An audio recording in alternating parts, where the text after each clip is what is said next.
I want to ask all Dark Zone players something. In this kind of situation, if you get ambushed, does that mean the camper is really, really skilled? Maybe you can't tell much from this, so let's look at the second clip.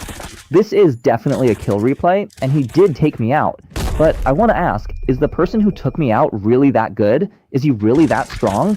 I know the result is that he won, but if we look at the process, it's honestly a bit embarrassing, right? In situations like this, are these people really that skilled?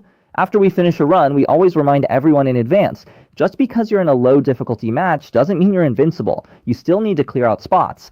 If your basic skills aren't that great, then don't overthink it when it comes to fighting. Just scavenge what you can. Rushing into a crowd really isn't going to work. Here, I'll pick a feedback clip that's not too outrageous. Someone told me the difficulty was too high, but honestly, the bots already gave you plenty of chances to take them out. But you missed 2 shots and, well, also, there's this. You got looted, and that person was obviously really skilled. It's hard to explain it to you. Just, try practicing your sound positioning, and don't just stand there without moving. After all, it's better to keep your distance when you're holding a gun. Entering the first difficulty level doesn't mean your skills will suddenly improve. You still have to practice on your own. The first difficulty level is basically like smurfing in other games. But what's the premise for smurfing? At the very least, you should be a torpedo, right? Even if you're not a torpedo, you should at least be a rock. If you throw a rock in, it'll still make a splash, right?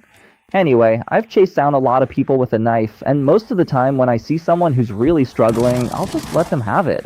I mean, my gear is actually worth quite a bit, so giving it to them is basically charity, isn't it?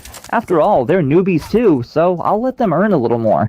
But still, you can't skip the necessary steps. I'll still mess with him a bit, just to help him practice his escape skills, right? Like I said before, it's okay to make mistakes. We'll just point them out to you, but don't be stubborn about it. After all, in every game, the trend is that the skill level keeps going up. But honestly, if you can't even handle these kinds of matches or real players, I think it's better to just stick to farming resources. Look at the way he's swinging at me. Doesn't he look like some great figure? I'm just standing still and he still manages to miss, so yeah. If I looked at him or aimed higher for a headshot, he wouldn't stand a chance.